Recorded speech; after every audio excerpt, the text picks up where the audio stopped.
For those of you who weren't familiar with that tune, that's Commonwealth of Toil that we just heard.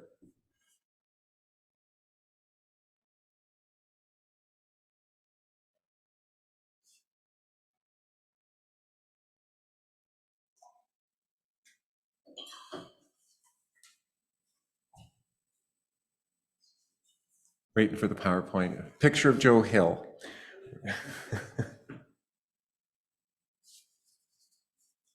There we go. We're going to, with the lighting of the candle, we're going to read the words that Joe Hill wrote the day before his execution. If we go to the next one, we'll actually see it on the side, the handwritten. My will is easy to decide, for there is nothing to divide. My kin don't need to fuss and moan. Moss does not cling to a rolling stone. My body, oh, if I could choose, I would to ashes it reduce, and let the merry breezes blow my dust to where some flowers grow. Perhaps some fading flower then would come to life and bloom again. This is my last and final will. Good luck to all of you, Joe Hill. Today's land acknowledgement is particularly significant for me, I think, as May Day is about seeing people and the planet as more than a means, as more than property. Standing on Treaty 6 territory, we recognize and acknowledge that this land on which we stand has been the gathering place for millennia of many Indigenous peoples. As treaty people, we acknowledge, honor, and respect the history, wisdom, knowledge, languages, ceremonies, and culture of the First Nations of this continent, of the Métis peoples, Inuit, of all who gathered in this place, Amiskwaci. We learn from the first peoples of our connection to the land, of our responsibility to protect and respect Mother Earth. We honor and respect and mourn the ancestors and children buried here, the missing and murdered Indigenous women and men. We acknowledge our need for collective healing. We remember that we are all treaty people and that we are all responsible for each other. Welcome to Westwood. In the past, and still in some unions today, people are addressed as Brother Carl or Sister Lorian. Keeping with recent gender fluidity, the trend has shifted to a slightly more militant Comrade Carl or Comrade Lorian. May Day is a celebration of, as the British Labour Party anthem puts it, our martyred dead. We will be remembering the origins, the radical origins, and reflecting on the relationship between faith and the labor movement. I'm Robert Wiznura, for those of you who don't know me, and as I said, welcome to Westwood. Westwood is a welcoming space where we strive to embrace who and what we are, regardless of belief or how ourselves we currently conceive. Westwood is a challenging place where we individually and collectively trace a path that struggles to find truth. Westwood welcomes our elders, middles, muddles, and youths, and a rainbow of peoples and beliefs. Theists, non-theists, atheists, paganists, agnostics, gnostics, cynics, and eccentrics. Westwood welcomes people regardless of race, color, class, breed, or creed, gender, ethnicity, unicity, or elasticity. Westwood welcomes how you conceive your growing identity in the continuum of discovery, whichever pronouns you choose to use today or tomorrow, or the direction of your affections, or the color, your color in the rainbow. And now we're going to have the stewardship candle.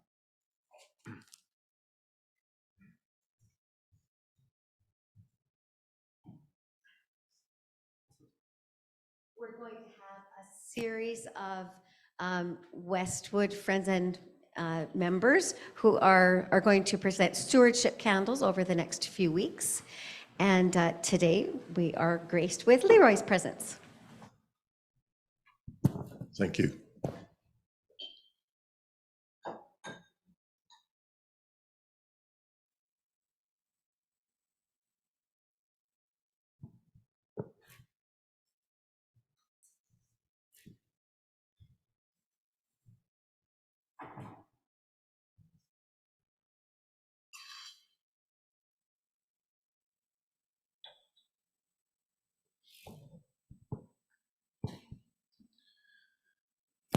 I came to Westwood a number of years ago to attend a celebration of life. And at that time, I was dealing with some personal grief. And I remember that I left that service feeling quite uplifted.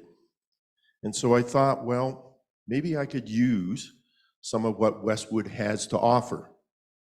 And so shortly after that, I decided to rejoin the congregation. And over the past half dozen years or so, I've been a relatively active participant in the life of this congregation. But I should let you know that in the past year or two, I've looked at how my life has changed, how Westwood has changed, and I started thinking that, well, maybe I don't really need Westwood, at least not in the way that I did when I first started here. And I'm sure for many of you who are long-term members, the idea of giving is really more of a habit than anything else. And, you know, while it's true that much of what makes up Westwood has changed, it's also true that there's many things that have remained the same. There's things that are special and unique about Westwood and are the reasons why we hold it so dearly in our hearts. And so as you contemplate your contributions for the next year, I'd encourage you not to dwell on all that's changing about Westwood, but instead maybe to focus on those quintessential things that are Westwoodian, the things that we get from Westwood that we just can't get anywhere else, the things that bring us joy, things that enrich our life. And if we look at it that way, then we can see that our contributions help sustain, support, and celebrate Westwood and all the things that it gives to us. And for me, that's a pretty good reason to make a generous gift to Westwood in return. Thank you. I think it's the third slide. Yeah. Okay, so leading up to the Civil War in America, there was a famous aborted uprising led by the revolutionary John Brown. The uprising was phenomenally unsuccessful, and he ended up getting himself hanged for it, but it inspired a very popular song, John Brown's Body. Lies a moldering in his grave, but his soul goes marching on. And it has that wonderful refrain, glory, glory, hallelujah. And next slide. This young person here, Julia Ward Howe, is our Unitarian connection. She was a staunch abolitionist. She's also the one who founded Mother's Day, by the way, as a pacifist celebration. But she heard the armies marching to the Civil War, and she decided that she would write some slightly more stirring lyrics, which are much more militant. If you can go to the next one here. Next slide. Yes, mine eyes have seen the glory of the coming of the Lord. He is trampling out the vintage where the grapes of wrath are stored. He has loosed the fateful lightning of his terrible swift sword. His truth goes marching on. So yes, a slightly different song, which of course is now sung as a patriotic hymn, which is not really what she was writing. But next slide, please. Okay, so Ralph Chaplin, around 1916, of the Industrial Workers of the World, or the IWW, or the Wobblies as they were commonly known, he realized that glory, glory, hallelujah has the same number of syllables as solidarity forever. So he took that melody and he changed, he wrote some verses, he wrote a lot of verses. He wrote, I think 6 verses actually, and 3 are only sung now, but we're going to resurrect a 4th verse when we sing it today. And yeah, well, we'll talk a little bit about Ralph Chaplin a little bit later, but let's go to the next slide, and I hope you can see it, and so you can sing it. Okay, I need my glasses, so okay.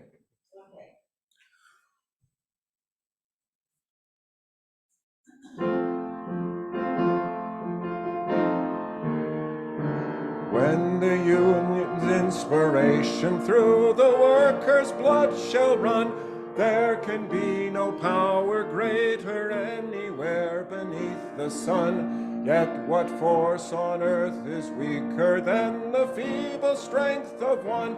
But the union makes us strong. Harmonies!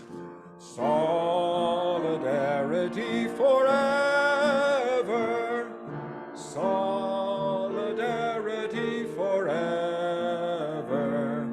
Solidarity forever. For the union makes us strong. They have taken untold millions that they never toiled to earn, but without our brain and muscle, not a single wheel could turn. We can break their haughty power, gain our freedom when we learn. Okay. A strong solidarity forever. Solidarity forever. Solidarity forever. For the union makes us strong. Hey.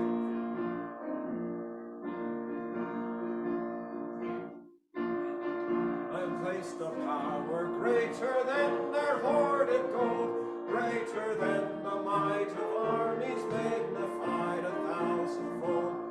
We can bring to birth a new world from the ashes of the old, and the union makes us strong. Solidarity forever. Solidarity forever. Solidarity forever. For the union makes us strong.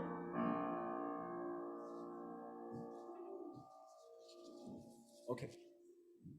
I did want us to sing one other verse, but so I'll just read you the verse because it's a great verse. It is we who plowed the prairies, built the cities where they trade, dug the mines and built the workshops, endless mines of railroad laid. Now we stand outcast and starving mid the wonders we have made, but the union makes us strong. Okay, in 1886, people were fighting for a crazy notion, one that threatened the very economy of America. And those histrionics were in the newspapers at the time, like the New York Times, and so you see that things haven't changed much. It was the 8-hour day. 8 hours we'd have for working, 8 hours we'd have for play, 8 hours we'd have for sleeping in free America.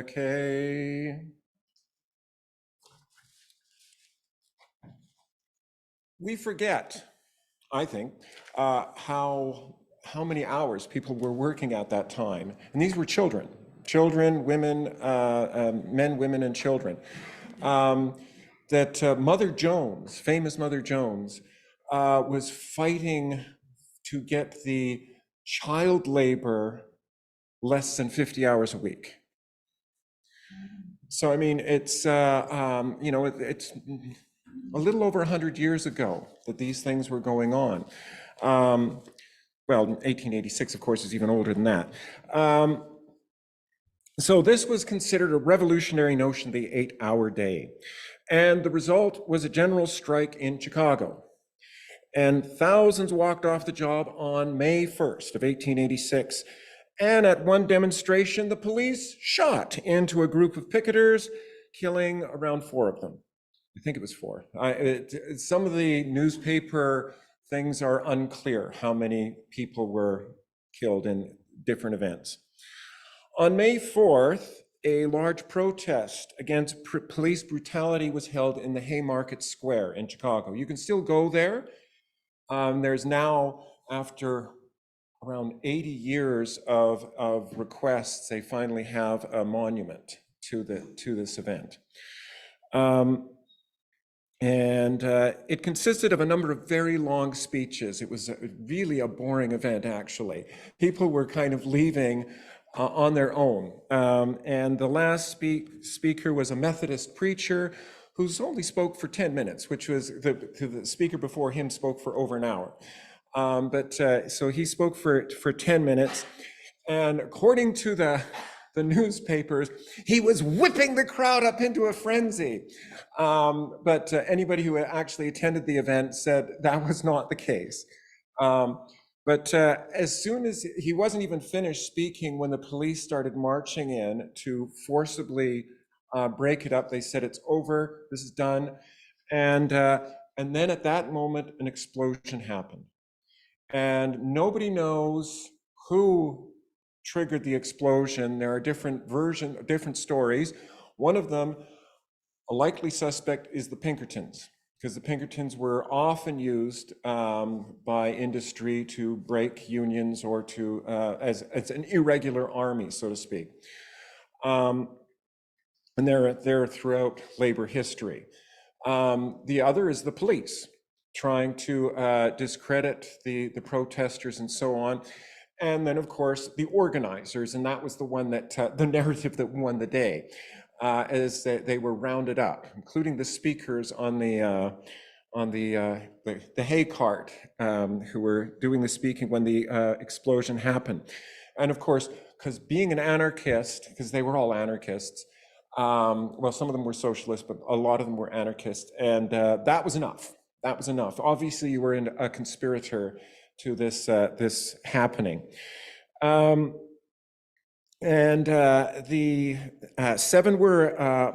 8 were charged, including that Methodist preacher and the other speakers. 7 were sentenced to death, 1 was sentenced to life imprisonment, and 4 were actually executed.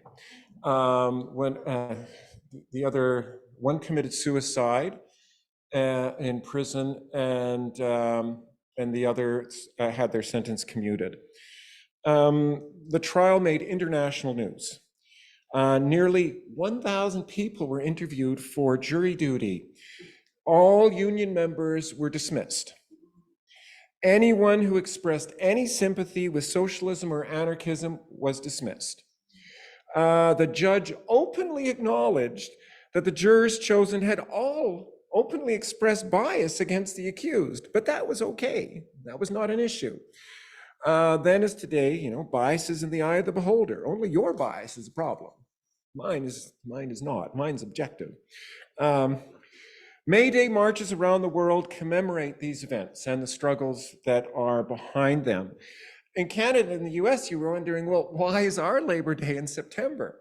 Well, it was deliberately moved from May Day because they wanted to take away that revolutionary aspect and make it more celebratory. We're going to celebrate the common person, common man and common woman worker, and get away from all of that revolutionary stuff. But as you know, internationally, it is still on May Day. There are many, many important landmark struggles in North America, Pacific Northwest in particular. Was where a lot of the wobbly action happened. A lot of the free speech laws that we have are because of their incarceration, more or less.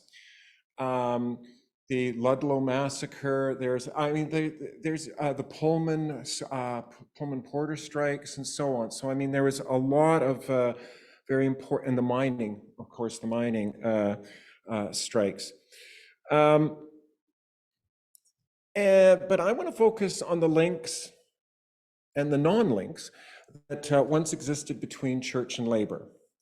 The problem then and now with a number of churches is that they were and are very comfortable sometimes with the notion of an afterlife to justify indignities and injustices today.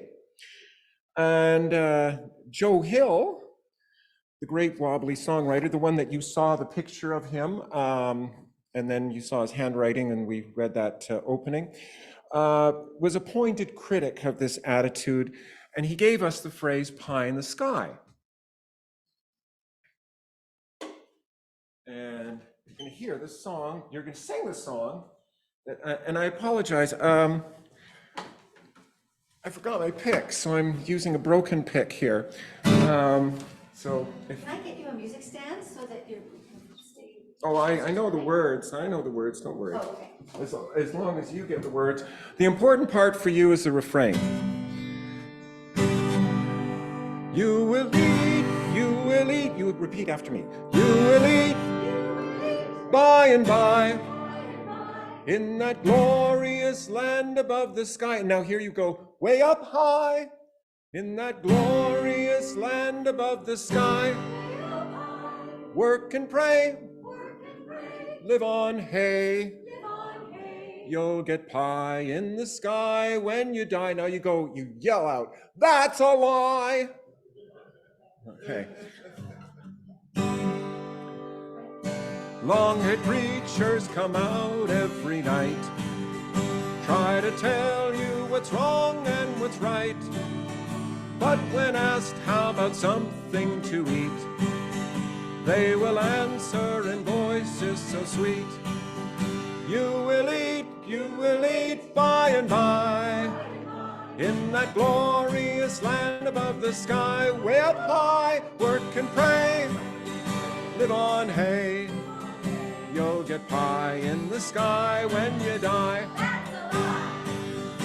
Holy rollers and jumpers come out, and they holler, they jump and they shout. Give your money to Jesus, they say. He will cure all diseases today. You will eat by and by, in that glorious land above the sky. Way up high, work and pray, live on hay. You'll get pie in the sky when you die.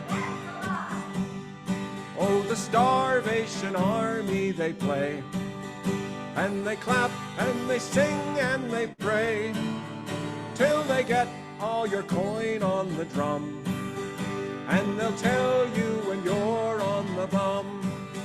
You will eat by and by, in that glorious land above the sky. Work and pray, live on hay. You'll get pie in the sky when you die. I forgot to mention something. So, the Salvation Army, you know, they used to have I think they still do have the bands, and they play outside of their churches. And this melody is the sweet by and by. And Joe Hill wrote some alternative lyrics, and the Salvation Army band would be playing there, and across the street, the Wobblies would be singing these lyrics to the accompaniment of the Salvation Army band. Now, this verse, I apologize, it's sexist, but I can't find, I try to change lyrics when I can, but it's wife and life are the rhymes. I couldn't figure anything out there.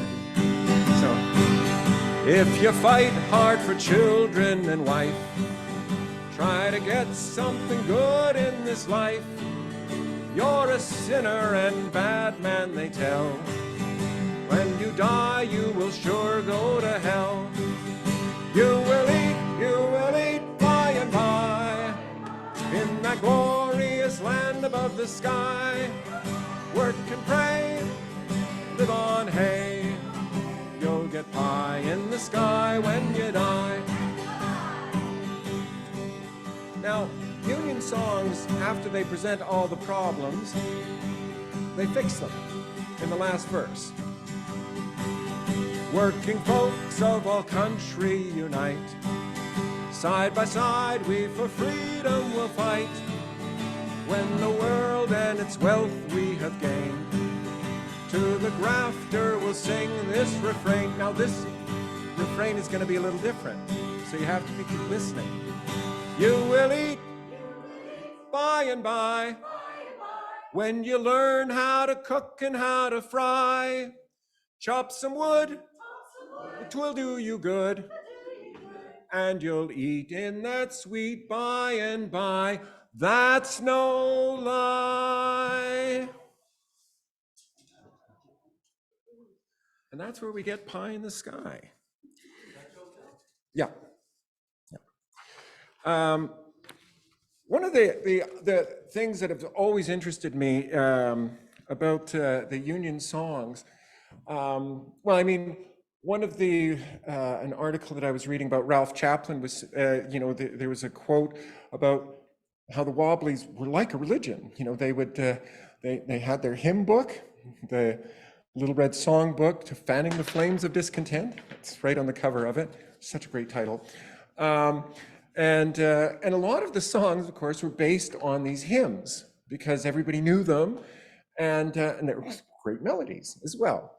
But they also picked up a lot of the imagery of sacrifice, of resurrection, and of apocalyptic imagery from the Christian tradition. At the beginning in the prelude, the Commonwealth of Toil, we have a glowing dream of how fair the world will seem when every one can live their lives secure and free, when the earth is owned by labor and there's joy and peace for all in the Commonwealth of Toil that is to be. And one of the best examples of a Union resurrection song is the song Joe Hill. Now, who's familiar with the Joe Hill story? Only Alfred. Okay. Alfred always knows everything I'm going to talk about. Okay. So Joe Hill was a songwriter and a union organizer, particularly in the Pacific Northwest. He actually came up to Canada. And not many people, even fans of Joe Hill, know that he wrote a song in Canada for the railroad strikes in BC. I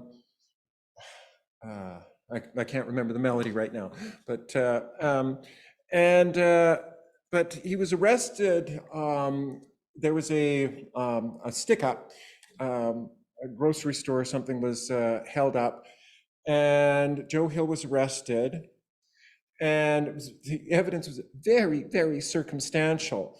The person, the main witness who could definitely recognize him, even though his face was supposedly covered because he was in a holdup, and she was quite a distance away, and even the defense lawyers could show that she did not have very good vision and she could barely hear, and but she could count exactly the number of shots and so on. And well, he was found guilty and then sentenced to death by firing squad in Salt Lake City. And people who've tried to review the court records, they all disappeared after the execution. So it's just one of those strange things. So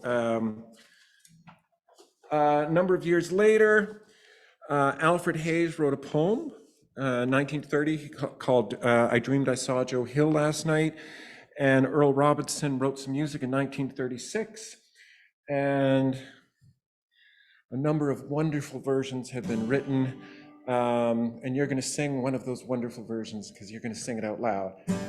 We have the words, we can get them up. Sure. I'll move that there. And I can move the mic. No, I can't. I'll just yell here. Okay. And Paul Robeson, YouTube, Paul Robeson singing this song.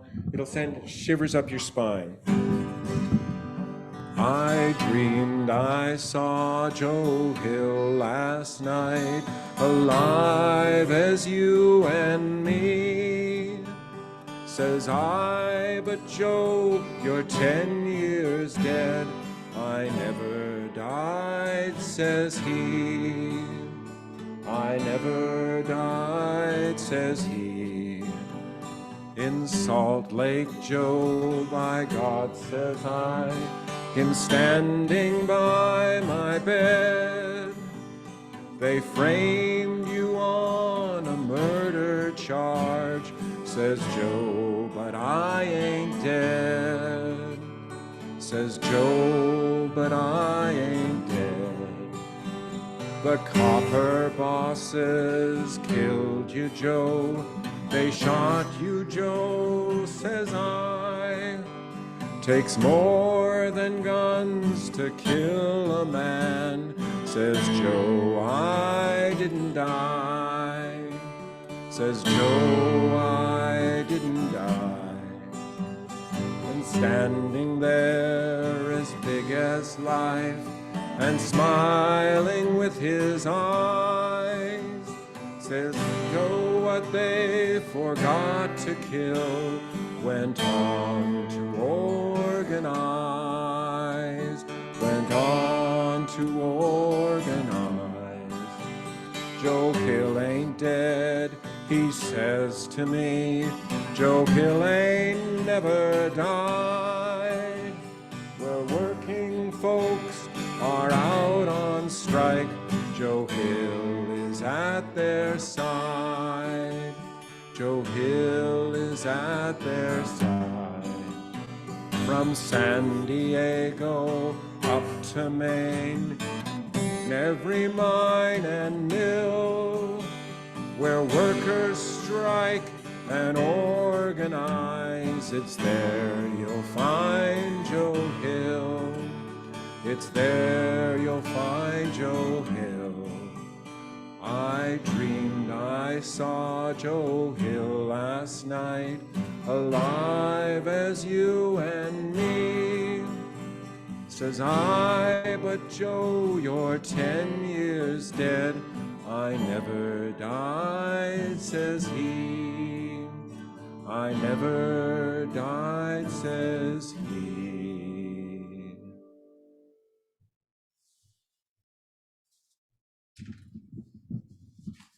Oh, I should just stay there. Oh, okay. In Jack London's The Iron Heel, there's a bishop, Bishop Morehouse, and he stands up. He's converted by the hero of the story. He's taken to. He actually goes into the factories and is horrified what he sees and the injustices. So he starts to stand up for the workers, and is promptly kicked out of his position and then sent into an insane asylum. So we kind of know what Jack London thinks about the what would happen if a preacher actually started to side with the workers.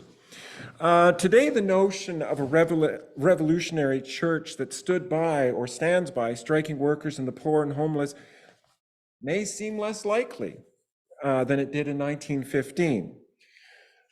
But back then, not all ministers, churches, and denominations were blind to the plight of the working poor or so compliant with the powers of capitalism.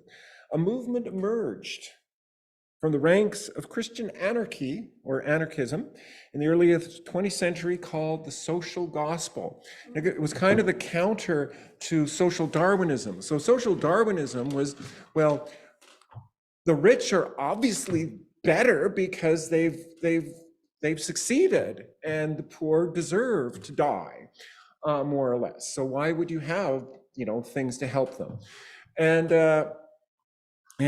so the social gospel was the antithesis, and it was the revolutionary voice that Jesus was a rebel. a revolutionary. And Woody Guthrie's song, Jesus Christ, is really captures this portrait well. It's even written, which is so great, to an outlaw song. So it's to the tune of Jesse James. So Jesse James was a man with 2 guns in his hand. He robbed that Glendale train. But a dirty little coward shot Mr. Howard, because that was Jesse James' name. And he laid poor Jesse in his grave. So Woody Guthrie changed that a little bit. Okay. The refrain, Jesus was a man, a carpenter by hand. His followers true and brave, but a dirty little coward called Judas Iscariot. He laid Jesus Christ in his grave. So, Jesus was a man, a carpenter by hand, his followers true and brave, but a dirty little coward, instead of shot Mr. Howard, called Judas Iscariot. That's a great witty line there. He's laid Jesus Christ in his grave. Jesus Christ was a man who traveled through the land, carpenter true and brave. Went to the sick and he went to the poor, hand and a heart and a brain. Jesus was a man, a carpenter by hand, carpenter true and brave, but a dirty little coward called Judas Iscariot laid Jesus Christ in his grave. He went to the preacher, he went to the sheriff, he told them all the same, sell all of your jewelry and give it to the poor. So they laid Jesus Christ in his grave. Jesus was a man, a carpenter by hand, carpenter true and brave, but a dirty little coward called Judas Iscariot, he laid Jesus Christ in his grave. When Jesus come to town, the working folks around believed what he did say. But the bankers and the preachers, they nailed him to the cross, and they laid Jesus Christ in his grave. Jesus was a man, a carpenter by hand, carpenter true and brave, but a dirty little coward called Judas Iscariot laid Jesus Christ in his grave. This song was written in New York City. Rich man, preacher, and slave.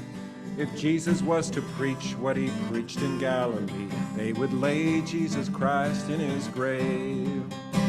Jesus was a man, a carpenter by hand, carpenter true and brave, but a dirty little coward called Judas Iscariot, he laid Jesus Christ in his grave.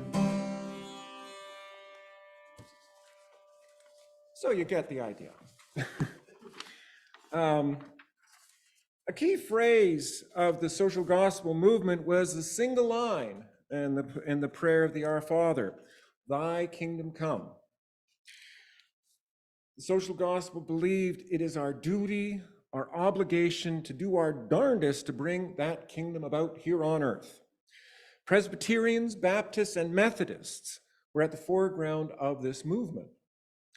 In Canada, the United Church is one product of the social gospel movement. I didn't know that. I just discovered that. So is the CCF, which you know as the NDP. J.S. Woodworth, one of the founders of the CCF, was a radical social gospel advocate, as was Tommy Douglas. Tommy Douglas went to his schooling was at a college or preacher college that was imbued with the social gospel doctrine. The Catholic worker movement in the US under Dorothy Day is the Catholic expression of the social gospel.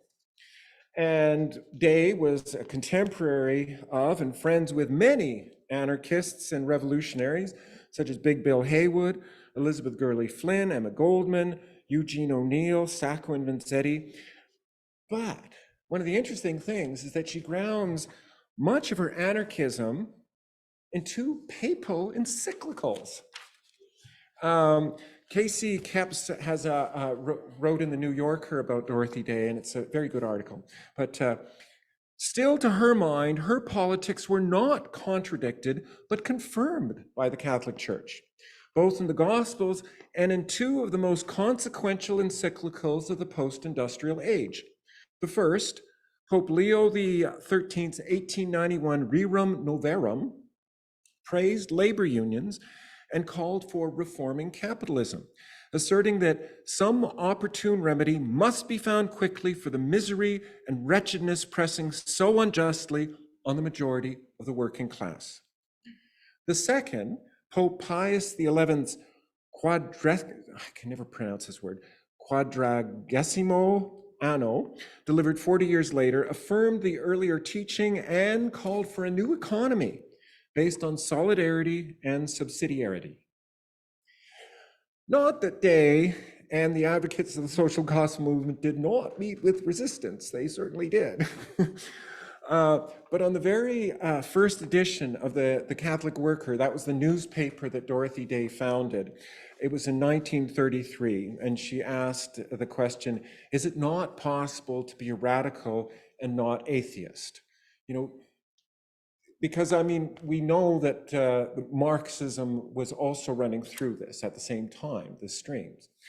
And that brings me to the connection between spirituality and radicalism.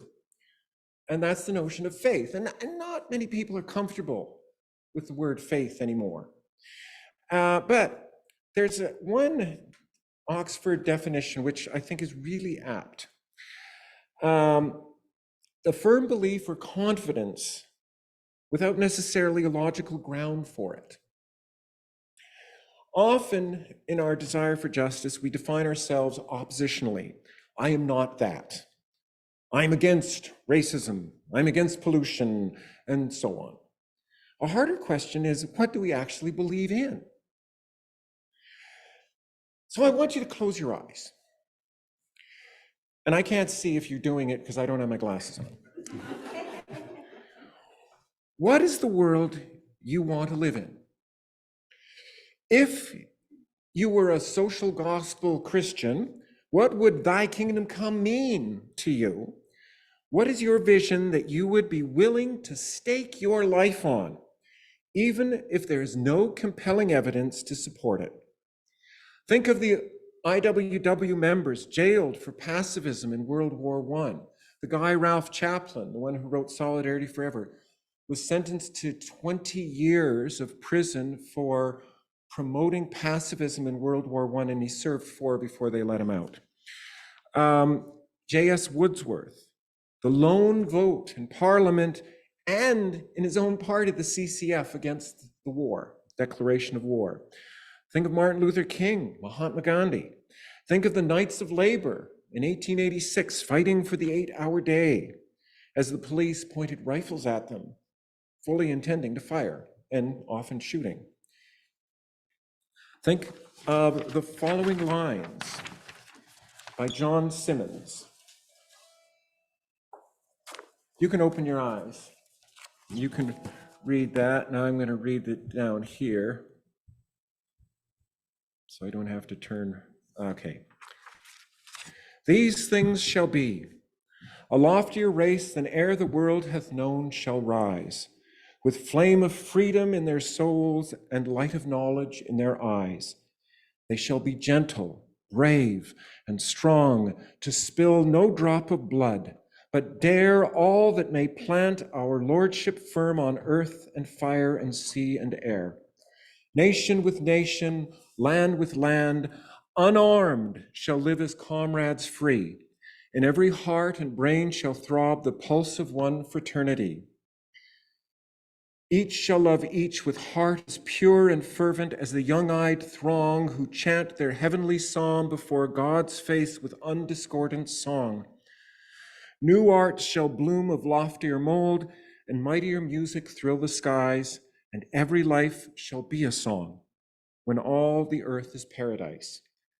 There shall be no more sin nor shame, though pain and passion may not die, for we shall be at one with God in bonds of firm necessity. So now I'm going to invite you for the candles of concern and celebration. And I also invite you to share your vision when you closed your eyes of the world that you want to see.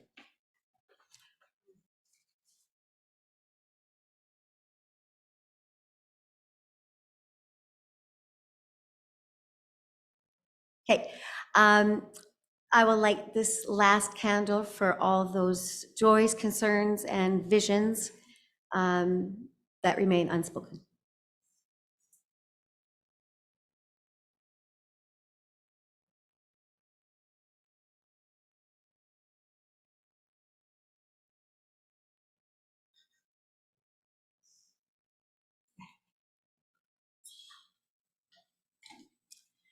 Would you please join me for the affirmation? May the light of these candles inspire us to use our power to heal and not to harm, to help and not to hinder, to serve the spirit of truth in loving affection and trusting hope. In 1912, in Lawrence, Massachusetts, 20,000 workers of the textiles mills went on strike. I just can't imagine that. Like 20,000 workers went on strike. The state had lowered the hours for women and minors from 56 to 54 hours a week. A progressive move. But the mills essentially wanted to dock them the 2 hours pay. So that's what the strike was about. 10 weeks they were on strike. Most of these people were immigrants. There were 27 different languages represented on the picket lines. And one young woman had a sign on the picket line, "We want bread and roses too." And James Oppenheim took the phrase, another IWW or wobbly songwriter, and wrote some lyrics. Carolyn Colsat put some music to those lyrics, and that's the one you're probably familiar with here in Westwood. But we're doing a different version. We're doing Mimi Farina, that's Joan Baez's sister. She wrote another version many years later, and that's the melody that we're going to sing. Some of you who can sight read have music around to help us sing. I'll play it through once. Yes, okay. There we are.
As we go marching, marching, we are standing proud and tall.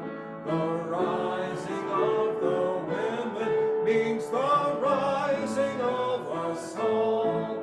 No more the drudge and idler, tenant toil where one reposes, but a sharing of life's glories, bread and roses, bread and roses.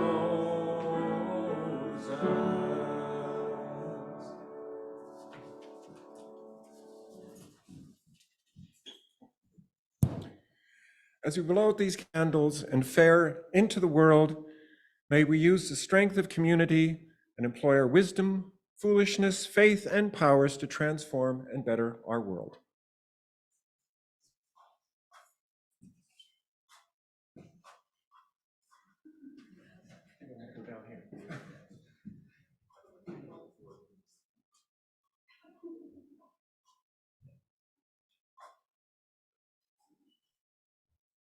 And where did Rebecca go? Rebecca had to leave, so there's no postman. There's no postman. Okay, so we're done.